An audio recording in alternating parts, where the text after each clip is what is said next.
All right, let's get started today with our lecture on factor markets.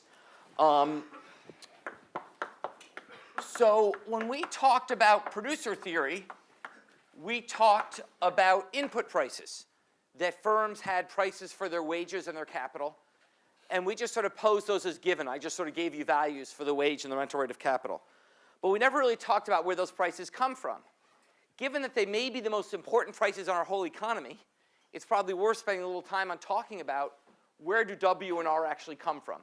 And that's what we'll do for the next 3 lectures, is talk about factor markets.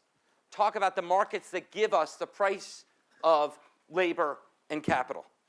We're going to start by talking about factor demand, the general demand for labor and capital, and then we'll move on to talk about factor supply. Where does supply come from?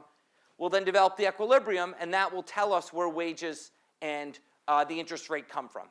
So that's sort of the map of where we're going, is we're basically going to develop the markets that give us the wage rate and the interest rate. So let's start with factor demand. Factor demand.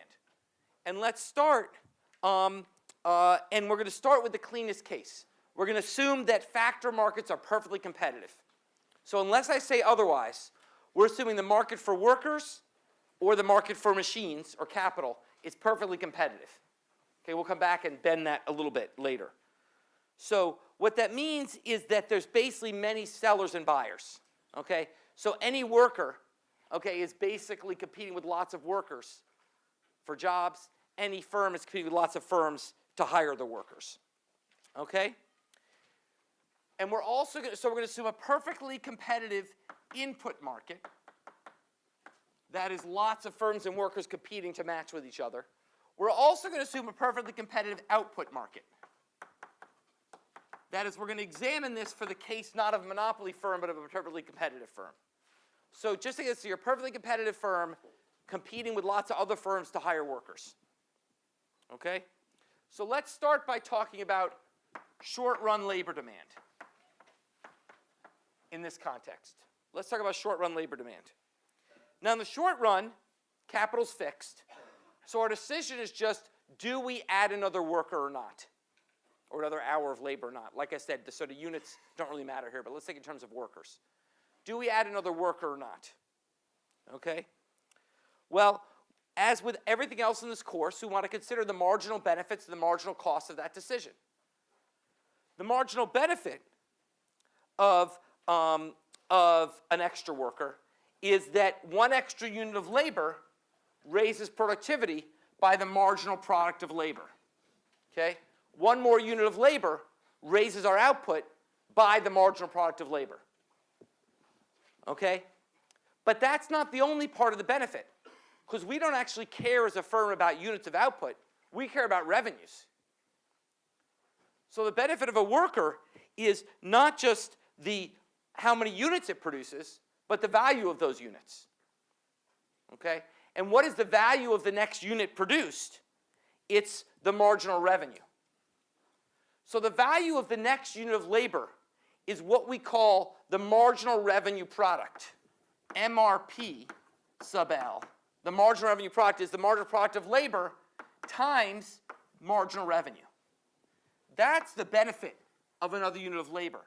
It's not just what they make, but what it's worth. Okay, it's not just what they make, but what it's worth. Okay? So that's the marginal benefit. The value of another unit of labor is it makes a marginal revenue product amount more stuff, and you sell that at the marginal revenue.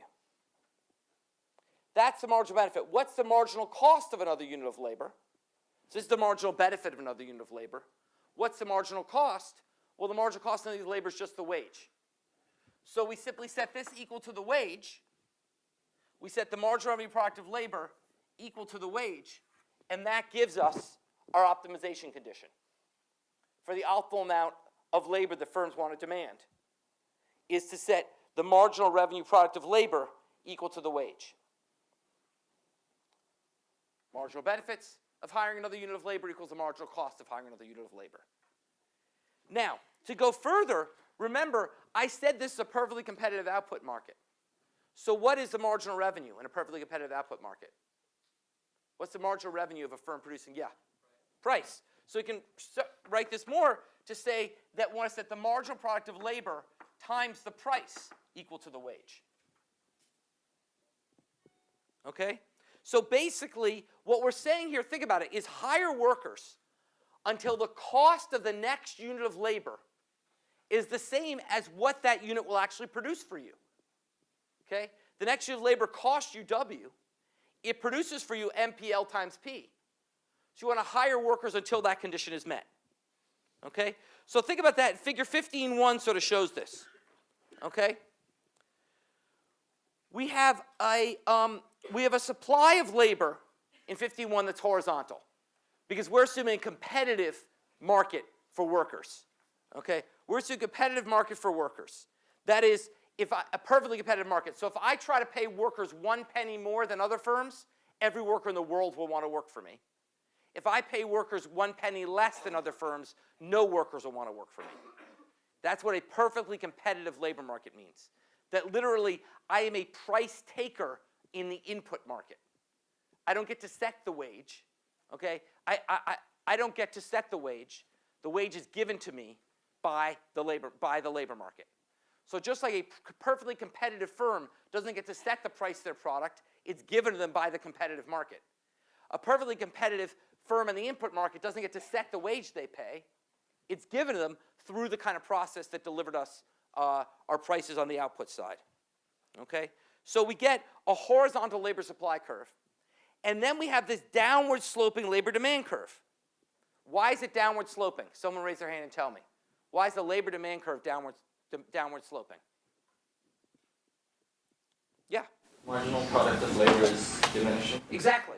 The diminishing marginal product of labor means you have a downward sloping marginal benefit of labor. Each additional, remember, holding capital fixed is only one shovel. So each additional worker adds less and less to digging that hole. Okay? So marginal product's diminishing. Since P is a constant, that doesn't really affect the slope. I mean, it affects the slope, it doesn't really affect the sign. It doesn't affect the sign. It's diminishing because the marginal product of labor is diminishing. So the equilibrium is where they intersect.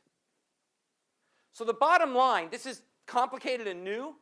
The bottom line intuition is to think about, as I decide whether to hire one more hour of work, you've got a firm.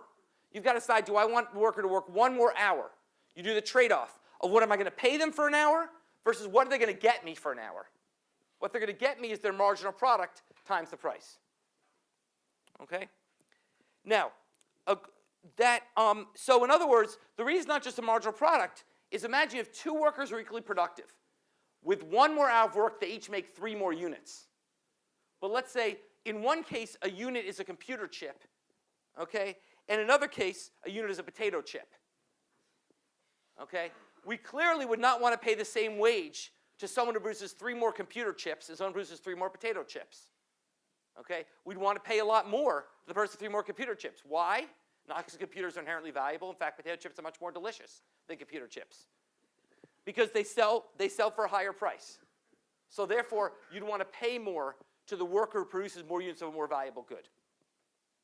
So let's think about a sports example. Okay, and I realize we're all about baseball today, as we should be. Go Red Sox. But let's focus on basketball for a minute. Okay? Now imagine you're an owner of a team in the NBA, the National Basketball Association, and you're trying to decide how much to pay one of your players. So basically, in that case, your goal is what your goal is wins. That's the goal. That's the profit you're trying to maximize is your wins. Let's say you're probably trying to maximize your revenues from ads and stuff, but assume that's proportional to wins. Okay, assume the base of the more you win, the more money you make. So let's say the thing you're trying to maximize is wins. Okay? So your labor demand, the marginal product you care about, is the contribution of the next player to your win total. That's what you care about. The marginal product of labor is how much does that next player add to my win total. Okay? So for example, LeBron James, the best player in basketball, arguably the best player in history. We could have that. We have the LeBron versus Michael debate some other time. Okay? LeBron James makes $31 million. And that's because his marginal product is enormous. He adds a huge amount of wins to any team. Okay, we'll see this we'll run the experiment today to watch how the Cleveland Cavaliers tank this year once LeBron has left. Okay? Now, other players don't make as much. Let's compare LeBron James to Nate Robinson. You guys might not know who Nate Robinson is. He's one of the shortest players in the history of the NBA at a paltry 5'9", which sounds pretty tall to you and I, but is tiny for the NBA. Okay? He was a very exciting player. It's kind of fun watching this little guy run among these giants. Okay? But he was just okay. He wasn't a great player. He was a fine player. And he made about $2 million a year by the end of his career. Okay? So basically, you had LeBron making $31 million and Nate Robinson making $2 million, and that's sort of related to their marginal products. LeBron adds a lot more to your wins. Now, what happened is Nate Robinson quit basketball in the U.S. and went to play basketball in Israel. In Israel, they love basketball. They have a league. And he went to Israel, and he was dominant. He was the best player in Israel because it's not as good as the U.S. Okay? So his marginal product went way up. Nate Robinson went from being someone at a small marginal product to maybe the highest marginal product in the league. And his wage went down from $2 million to $500,000. So you have a situation where someone's marginal product went way up and their wage went down. Why? Yeah. Because people aren't paying as much to watch basketball. Right, because the marginal product went up, but the price went way down. Okay? And what we care about is the wage is equal to the marginal product times the price. So you have a situation where a player got better, but got paid less because they got better. He moved from making computer chips to making potato chips. Okay? He moved from a market where he was earning a valuable commodity to one where he was earning one that was much less. So basically, it's a situation, that example shows why I have to care about both the quantity of the additional worker and the value of what they're producing. Okay? Any questions about that? Yeah? When you talk about competitive in the market, you're saying that like all of the workers, like a single hour of work, regardless of who you get it from, is equal, right? No. A single hour of work is paid equally. It's not equal. Marginal product varies. We're talking about as a market. Let's think about a perfectly competitive. I probably went too fast. Let's think a perfectly competitive output market is where the firms sell the goods into a market where people have perfect information and can shop across all firms easily. A perfectly competitive input market is where firms hire workers in a situation where workers have perfect information and compare across all firms equally. So basically the point is think about a perfectly competitive output market. Think about a market where lots of people are shopping and all the options are in front of them. A perfectly competitive labor market is where you as a worker have lots of firms you can work for and they're all clearly in front of you. And they all offer a wage and you can see it. Okay, but we're not saying that the firms have perfect information across all the laborers and they're perfectly competitive. We're saying it's the other way around. What we're saying is, we're not saying the firms have information about the laborers. The firms essentially, let me think of the best way to describe this. So once again, the firms are, from the firm's perspective, they do have perfect information. No, the wages aren't, yes, right, the workers aren't the same, they have different marginal products. The firms know you're better than you or vice versa. But from the firm's perspective, from the worker's perspective, it's just like think of the workers as the consumers in a perfectly competitive output market. Very competitive output market, the consumers can easily shop across all the firms they might buy from. In a perfectly competitive input market, workers can easily shop among all firms they might work for. Okay? That's a good question. Other questions? Okay, now let's think about the long run. This was the short run. Let's think for a minute about long run labor demand. Think for a second about long run labor demand. Well, what's different? The only thing that's different is in the long run, capital can adjust as well. The only thing that's different about the long run, all the intuition, everything's the same. It's just that capital can adjust as well. And what this means is that long run labor demand is more elastic than short run labor demand. Okay? So we can see this in figure 15 too. Okay? So the figure shows two different short run labor demand curves at two different levels of capital. Okay? So the short run labor demand when K bar equals 32 is that lower one. The short run labor demand when K bar equals 108 is the higher one. And what this says is in the short run, you've got these two labor demand curves. In the long run, you can optimize capital. You can pick a point on either curve depending on which level of capital you choose. And by definition, that allows you to be more elastic in choosing your labor. You're more flexible because you can optimize not just over workers, but over machines as well. It's the same intuition we developed before talking about short run and long run costs. That the long run cost curve was a lower envelope of the short run cost curves. Same thing here. This implies that the long run labor demand is more elastic because I basically am more flexible. I not only can choose along a curve, I can choose which curve I use. And by definition, that means that the long run is more elastic. Okay, just a small sort of side point there. Now, last thing I want to talk about here is capital demand. We talked about short run and long run labor demand. Let's talk about capital demand. It basically is the same thing. Capital demand is the exact same intuition. You want to get machines until the marginal product of capital, marginal product of the next machine, times the price you get for your good equals the interest rate. It's the same condition. So we want to hire workers, so the marginal product of labor times the price of our good equals the wage rate. Want to invest in more machines until the marginal product of capital of the next machine times the price for our good is equal to the interest rate. So it's the exact same logic. Here's the marginal cost. The next unit of capital, remember, we talked about the intuition, you're always renting things. So think about renting a machine. The next machine costs R to rent. Do you want to rent it? Well, it depends. What will it produce, and what can you sell that stuff for? So you rent the next machine if the marginal product of capital, if the goods it produces, times what you sell those goods for, you want to do that until that equals the interest rate. Okay? Questions about that? Yeah. So like machines that you buy and own? Yeah. We're going to talk about that a lot starting next lecture.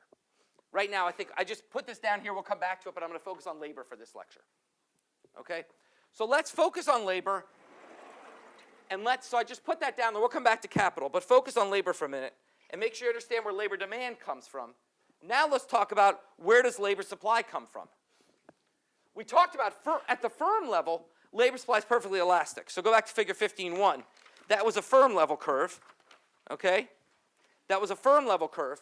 That's a perfectly elastic labor supply to a firm. But that doesn't mean labor supply to the market's perfectly elastic. So now we want to derive market labor supply. So I'll call this deriving market labor supply. Deriving market labor supply. Okay? Now, this is basically the question of how do we model how hard people want to work? This is once again getting to what makes economics exciting. Okay? You sort of knew that economics was involved in how much Ford car charged for a car. But you probably might not have thought so much about how economics was involved in deciding how hard you work. But it is. And we're going to use the same tools of consumer choice. Indeed, I used to teach this right as an application of consumer choice. But now I teach it here. Because it's the same tools of consumer choice, but now consumers, instead of choosing good A versus good B, are going to choose how hard they're going to work. Okay? So basically, like any choice, there's a trade-off. There's a trade-off. On the one hand, if you work harder, you get more stuff. So you bring home more income, you can buy more pizzas and cookies. Okay? Remember, we talked about income as a fixed thing your parents gave you, but in reality, sorry kids, you're going to have to make your own money someday. Okay? In reality, you're going to make a Y. It's not going to be given to you. And so if you want to buy more pizza and cookies, you're going to have to raise your Y. It's not going to be given. Okay? So the reason you want to work harder is to buy more pizza and cookies. The reason you don't want to work harder is because you're not an MIT student. Okay? That is, normal people actually don't like work. Newsflash. Okay? Normal people actually like leisure. There's a thing called leisure, it turns out. Okay, normal people like it. Okay, so the trade-off for regular people, it's always a hard thing to teach at MIT, okay, is that basically the trade-off is if you work harder, you get more stuff, but you spend more time doing something you don't want to do. Now, this is weird. We talked about trade-offs before. We talked about the trade-offs between goods, pizza and cookies. Now we're talking about the trade-off between a good and a bad. The good is more stuff to eat. The bad is working harder.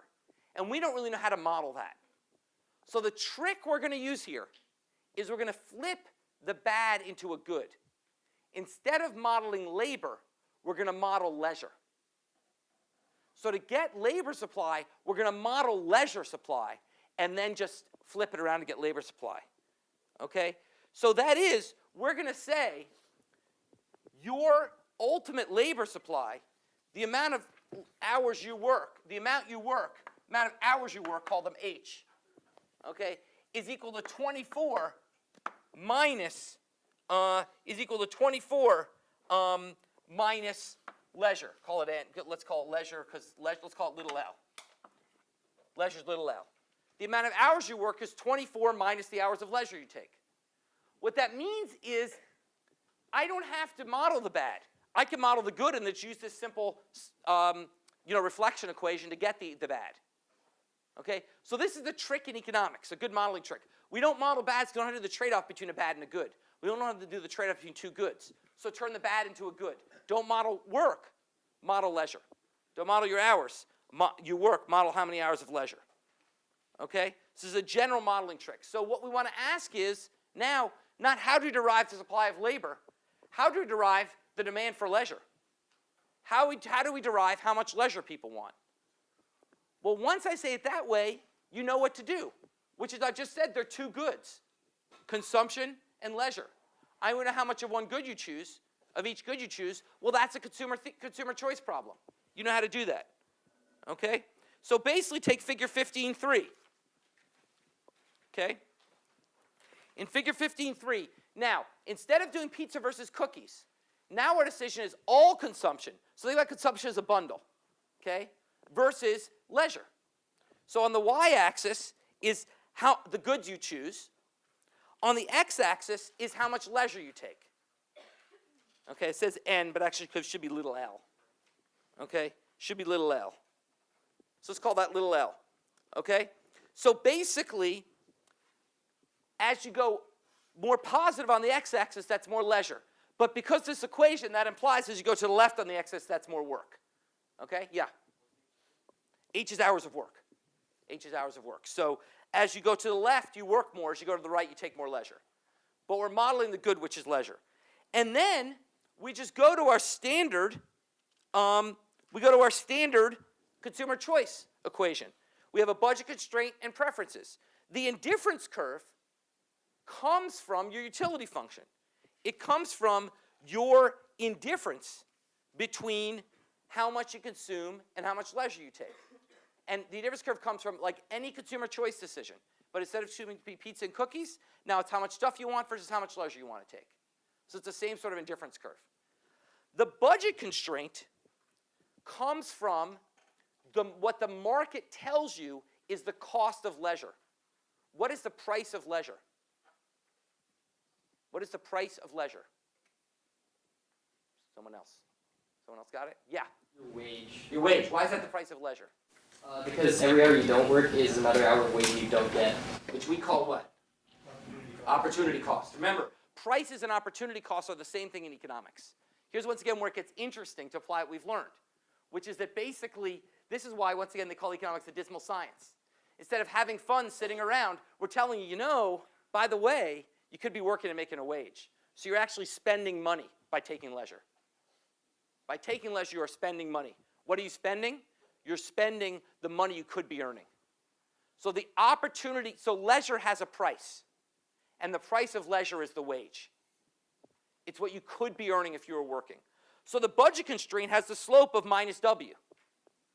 So if you look at the budget constraint, you could take 24 hours of leisure and have zero consumption. Okay, that's the x-axis intercept. Or you take no leisure and have 24W worth of consumption. Okay? So basically, that is the trade-off you face. One other modeling trick, a couple of modeling tricks here. Modeling trick one is we're modeling the good, not the bad. Okay? Modeling trick two is I wrote on the x-axis goods, but we don't think in quantities, we think in dollars. So to make life easier, I just said, let's assume the price of the average good is $1. That way you can, that's just a normalization, okay? Which allows you to think in terms of dollars of goods rather than quantity of goods. That's another modeling trick we'll do. We call it making a numeraire good, okay? You don't have to remember that term. But the point is, a trick we'll do is we want to model dollars, not quantities. We just make the quantities cost $1, and then we can model quantities basically as dollars. So that's the trick we're doing. So the y-axis is dollars, but it's also quantities because we made the price of everything be $1. Okay, It's just another trick that makes life easier. Okay, so 2 modeling tricks here. The numeraire trick, which is making the price $1 so quantities become dollars, and the bad is good trick, which is model the good and then reverse that to get the bad. Having done that, we know what to do. We get an optimum, which is the tangency between the indifference curve and the budget constraint, and we're done. And so what do? You choose, we're going to call it L, we'll call it little l. You choose little l star hours of leisure, which means you choose 24 minus little l star hours of work. Okay? So basically, you sat down, you made the decision, how much do I want to eat versus how much do I want to watch TV? You make that trade-off, and that determines how hard you work. Okay? Now, yeah. But like, aren't there things that are kind of necessary? Like, for example, if you wanted to, like, if your preference was completely to work, then wouldn't you be like an inefficient worker if you didn't sleep? Like, doesn't And in some sense that would be in your utility function, or it would be in your utility function and/or your budget constraint. That would be true, absolutely. But that would be a feature that wouldn't change this maximization problem. It would just change the underlying structure of the equations that go into the maximization problem. Okay? So basically, now what's really interesting about this is now we finally understand why we learned all that shit about income and substitution effects. Remember we learned income and substitution effects, and you're probably saying, like, why do I care? Price goes up, quantity goes down, why do I care? Here's why you care. Because now it gets really interesting. Okay? Because when we're doing substitution effects for a good, they work together. As long as the good was normal, they work together. When the price went up, you substituted away from the good and you were poor. So your consumption went down for 2 reasons. Now, a normal leisure effect is an inferior labor effect. What I mean by that is that when your wage goes up, you work more through the substitution effect, but now you're richer. And when you're richer, you buy more of everything, including leisure. So if you take more leisure, you do less labor. So the income effect naturally goes against the substitution effect. I wrote this a couple times, don't worry. The income effect naturally goes against the substitution effect here. For consumption goods, the income effect naturally work together. Okay, and we almost never saw sort of a given good type phenomenon where the income effect could sort of switch the overall effect. For labor, that's much more likely. And it's much more likely not because of any inferior good, it's because leisure is a normal good and labor is the opposite of leisure. So once again, let me say it again. The wage goes up. The substitution effect, think of leisure as a good. When the wage goes up, that's the price of leisure going up. When the price of a good goes up, the substitution effect says you want less of it. Okay? So when the wage goes up, the substitution effect says that leisure goes down. Right? Because you want to substitute away. Leisure just got more expensive. You now feel worse sitting around watching TV because you could be out there making more money. Yeah? I haven't gotten the income effect. Let me finish, and then you can ask it. Income effect. I haven't gotten the income effects. Let me finish, and then you can ask it. Okay? So the substitution effect says that leisure goes down. Okay? The income effect says that you are richer. Right? Your wage went up. You're richer. When you're richer, you want more of all normal goods. Leisure for non-MIT students is a normal good. So you want more of it. So here, with consumption goods, when they were normal, the income substitution effects work together. With labor and leisure, they work opposite. So what this says, the substitution effect says take more leisure, which means take less leisure means work harder, work more hours. But the income effect says take more leisure, which means work less hours. So you don't know what the net effect is. So that's why we do income and substitution effects, because in a case like this, they get much more interesting. Yes, now your question. Is this income effect in terms of income of time? No, this is your income, your actual cash income. You are now richer. And when you're richer, you spend more on everything. So think of it this way. Once again, imagine you're not an MIT student, you're a normal guy. Okay, if we won the lottery, if you guys won the lottery, you would use that to do a startup. Okay, if a normal person won the lottery, they'd use it to not work. Okay? That's the income effect. Okay? When normal people win lotteries, they don't go work harder. They don't work. Okay? So that's the point. You are now richer because your wage went up. So you work less, and that offsets it. So let's show this in a graph. Let's go back to our income and substitution effect graphs like we did before. Figure 15.4. Okay? Now we're back to, once again, this is just applied consumer theory. Okay? Let's go back to the income and substitution effects. We start with budget constraint 1 at wage 1. And we have our initial tangency at A. Okay, with leisure of N1 or little L1. Now our wage goes up. Our wage goes up, therefore the budget constraint pivots up. Think about what that means. You can still only have 24 hours of leisure. That's a fixed point.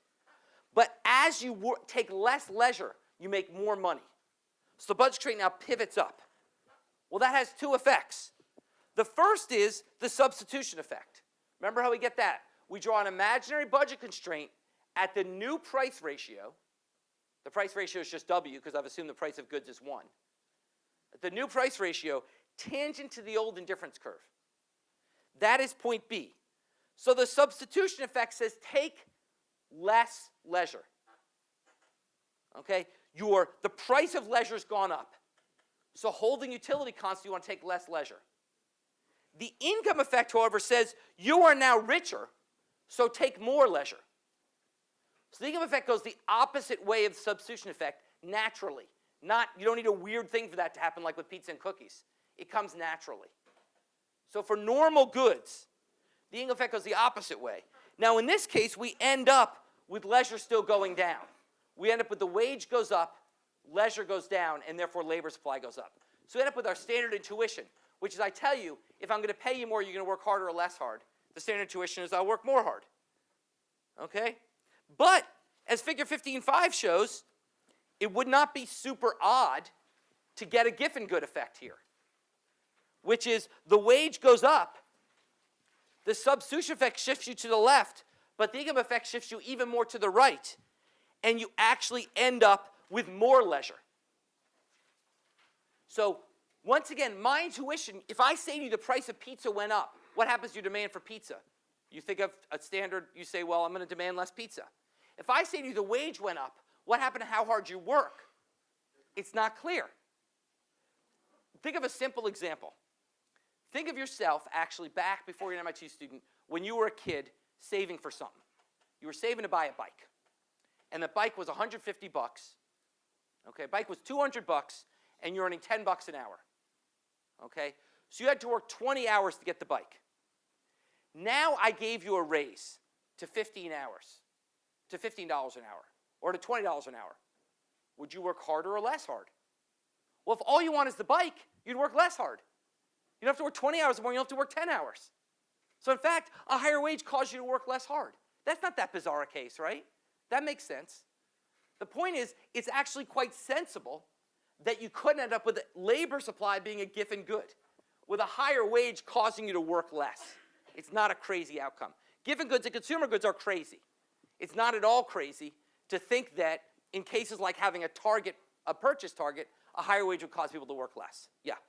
So does the law of non-satiation not apply? Absolutely applies. Absolutely applies. There's no violation here. We haven't violated any of the laws. All we've done is just said income effects are big. It didn't apply with Giffen goods too. It's all just saying income effects dominate substitution effects, which we thought was sort of going to be pretty bizarre in the consumption good context, but is not at all bizarre in the labor supply context. So this is pretty wild. What this says is that basically you've got a situation where even in the normal world, you could get the paying workers more and makes them work less, which is kind of bizarre. Okay? Questions about that? About that intuition or the math or the graphs, or well, the math isn't done, but the graphs. We do the math on Friday. The graphs or anything. Okay. Let's then say, well, does that happen in reality? What does the evidence say? Let's go to the evidence. What does the evidence say? Okay? And there may be sort of no question more worked on in economics than the elasticity of labor supply or the shape of the labor supply curve. There is thousands of articles written on this question. Okay? And what I want to do here to make the intuition easy, I want to go back into that literature circa like 40 years ago, when it was sort of the initial burst of interest in this, in like the 1970s. 1970s is a burst of interest in this. And what the literature did was it looked separately at men and married women, because most women were married, and back then we didn't care about single women. Okay? Okay? It was a dark time. Okay? So the literature looked at men and women and married women and asked, what was their elasticity of labor supply? Well, let's think for a second about what we'd expect. And to do that, let's think about the substitution effect and the income effect. Let's start with men. The male substitution effect. Let's start with substitution effect. Men versus married women. Who has a bigger substitution effect and why? That is, when the wage goes up, who has a bigger substitution response to that and why? Men or married women? Think about the world, you've seen think about the Mad Men world or the world, circa 40 years ago. You guys seen enough TV and stuff to know how life was a little bit. Okay? So who's going to respond? Who's the bigger, yeah? Are we assuming men are primary providers? Well, they certainly were in the 1970s. Oh, okay. In that case, then men. Men have a bigger substitution effect. Yeah, like they'll work more. Okay. That's one option, yeah? They'll be married women because they're only working if they have to. Right. So it's actually married women because men are already working 40 hours. They can't, so think about a married man in 1975.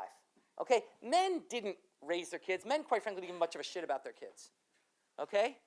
Men just worked. That's what men did in 1975. Okay? They worked their 40 hours and they went home. Okay? Maybe they worked less or more than 40 hours, but certainly the notion of saying, well, the wage went up, maybe I'll take more leisure, never really crossed a man's mind in 1975. Because what were they going to do? There was no one to play golf with. They didn't want to spend time with their kids. What were they going to do? Whereas women had a real substitution possibility. Okay? This was an era women were entering the labor force. There were real opportunities for work, but it was also fine to hang out at home. A lot of your friends were hanging out at home. You could take care of your kids. There were a lot of things to do. So women had a much larger substitution effect than men. Okay? Because men, remember, what's the substitution effect? It's about the next best alternative. For men, there was no next best alternative. It was just work. Basically between 9 to 5 on a weekday, there was nothing else to do. Okay? For women, there was other things to do, which is you could hang out with friends who weren't working, or you could take care of the kids. Yeah? But what about like working overtime? Okay, well, but once again, if I'm a man, you might think that I could then, but then once again, if I work, the substitution effect could work that way for overtime. But let's talk about just the decision to work at all in some sense. Or the decision to work sort of your first 40 hours. Overtime's hard because then you get paid more, etc. Okay, now let's go to the other side. Let's go to the income effect. So let's not say this is 0, let's say it's small. Okay, so this is big and this is small.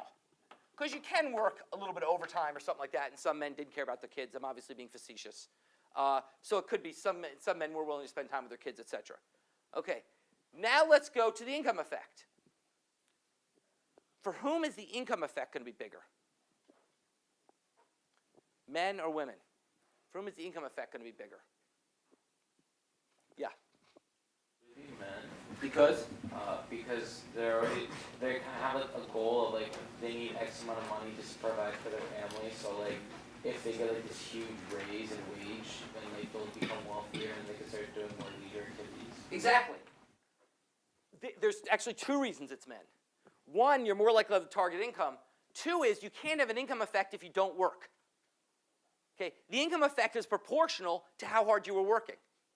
If you weren't working, then there's no income effect, right? Income effect is essentially, the income effect for labor is essentially the hours times DH/DY. What Manny said was a reason why DH/DY might be bigger for men than women because they have these targets. More relevantly, if women weren't working, they didn't have the H. This is 0, so the income effect's 0. So for men, this was big, and for women, this was small.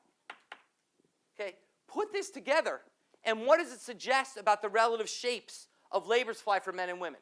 Someone raise their hand and tell me. What does it suggest about the labor supply curve would look like for men and women in this era?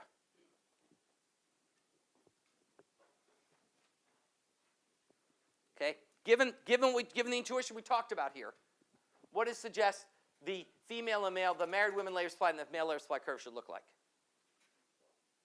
You guys can get this, come on. Okay, well let's talk, what did we talk about? We talked about the substitution effect. If the wage goes up, it leads to more leisure, which means it leads to more labor supply. By the income effect, if the wage goes up, it leads to less labor supply. So for men, for women, with a big substitution effect and a small income effect, this suggests a standard upward sloping supply curve. Think of the income effect being 0. Then we get the standard substitution effect. We know the sign of that. So for women, this suggests an upward sloping supply curve, just like a substitution effect suggests a downward sloping demand curve. For men, it's not clear.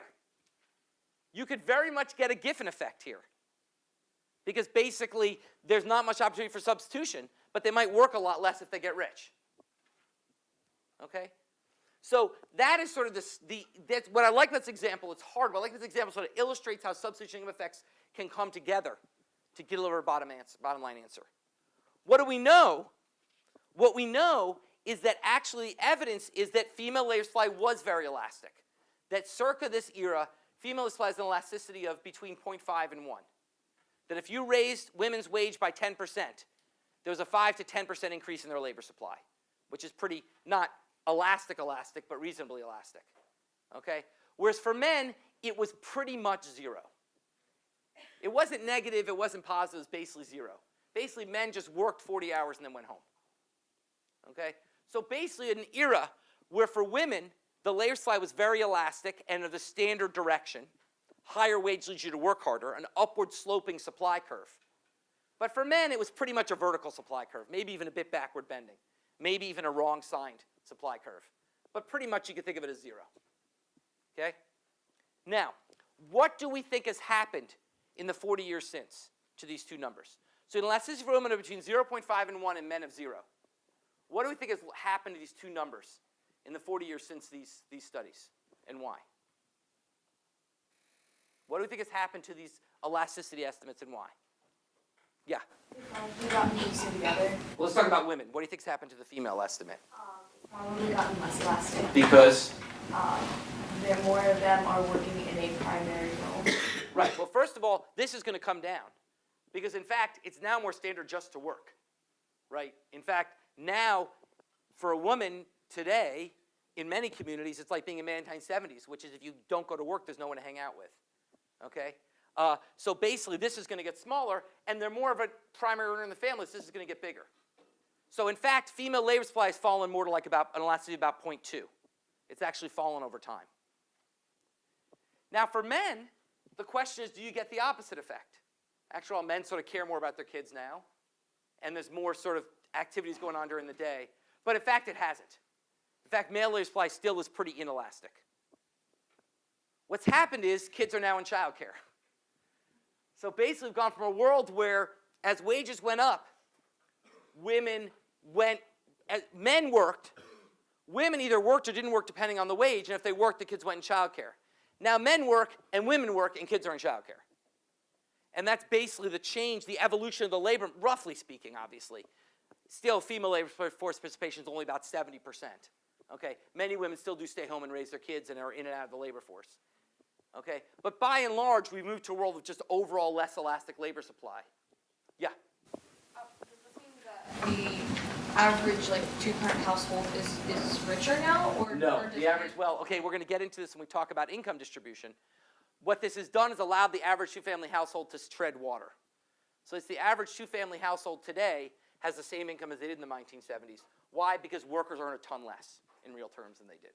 And that's facts about inequality we'll come to. That basically the average family in America, despite going from the wife not working to the wife working, is no better off than they were 40 years ago. And that has lots of implications we'll talk about. Okay? So, any other questions about that? So let me end with one final example. Okay, an application. Okay, which is to the problem we have in the world of child labor. it's a huge problem around the world as kids being forced to work. It was a huge problem in the US till the 20th century. It's a huge problem around the world because A, work can often be dangerous and bad for their health, but B, they can't be going to school and having an opportunity to better themselves. If a kid is spending all day working, then that kid is destined to a life of working in the same crappy job because there's no way to get the skills that allows them to grow and go further. Okay? Now, when we will talk in the next few lectures, and a few lectures about international trade. And one criticism of international trade is people say, well, if you allow these developing countries to sell more stuff to the developed world, they'll put their kids to work more. So if we have free trade and Vietnam can suddenly sell a bunch of stuff to America, that's more kids they're going to put to work making that stuff. So one common argument you hear against free trade is it's bad for kids. But in fact, that argument is not necessarily right because it ignores an important point. Manny? Without the labor, they don't really, just education really that well in that area. No, that's a different issue. The point, that's right. But the point it ignores is free trade makes families richer. And if families are richer, they may want to buy more education for their kids. So on the one hand, it's true free trade makes kids more valuable in the labor force. On the other hand, it makes family richer, and they want more education for their kids. So to look at that, 2 Dartmouth professors did a study. We looked at Vietnam and looked at what happened when Vietnam liberalized trade in rice. So let's go to figure 15.6. Now, we haven't gotten international trade yet, so I'm just going to sort of hand wave through this. You don't need to really understand this graph except what the bottom line is. Okay? What happened was before trade liberalization in Vietnam, before 1989, you could only sell rice made in Vietnam. So what that meant was the supply of rice was S sub V, the demand for rice was D sub V, and the amount of rice sold was Q sub V, and kids worked in the rice paddies. When they liberalized trade, suddenly Vietnam could sell to a much larger market. They could sell to the world market, D sub W. That's a bigger market. So they were able to shift up their supply curve and sell more rice. Okay, they could sell more rice because now they're selling to the whole world, not just to Vietnam. Okay, you don't need to understand the graph so much the intuition. If you give someone a bigger market, they're going to make more stuff. Okay, yeah. But doesn't that also put them in competition with other countries? Whereas if it was just like, if each country was just selling to itself, then Vietnam would have No, they liberalized the sense that they let it send out. Then I didn't say they let more in. Okay, but we'll come back to international trade. Okay, so basically the point is there was this demand shock that allowed them to sell more rice. So what effect does that have on the market for child labor? Let's go to the highly complicated last figure, and let me walk you through this. Here is the market for child labor. Okay, on the x-axis is the amount of child labor. On the y-axis is the wage of kids. Okay, we start at point 1. Initial demand, initial supply. Wage 1, L1. Now we liberalize trade, and that leads to more demand for child labor because we want to produce more rice. So that shifts us out to D2 and point 2. So we have more child labor. That's bad. But what this ignores is families are now richer. And with the income effect, they will buy their kids' education. They'll pull their kids out of working and put them in school. That's represented as a shift to the left of the supply curve. So we move from point 2 to point 3 through the income effect. Families are now richer. And indeed, if the income effect is large enough, you could move to point 4. You could actually have a reduction in child labor. Why? Because the benefits of more kids working in terms of producing more rice is exceeded by the value to the firms of the families of taking the extra money they're making and putting into education for their kids. And in fact, the study showed that we did move to a point like point 4. Okay? We actually found that child labor fell when they liberalized trade. That the intuitive argument that, gee, if they sell more kids will go to work is wrong.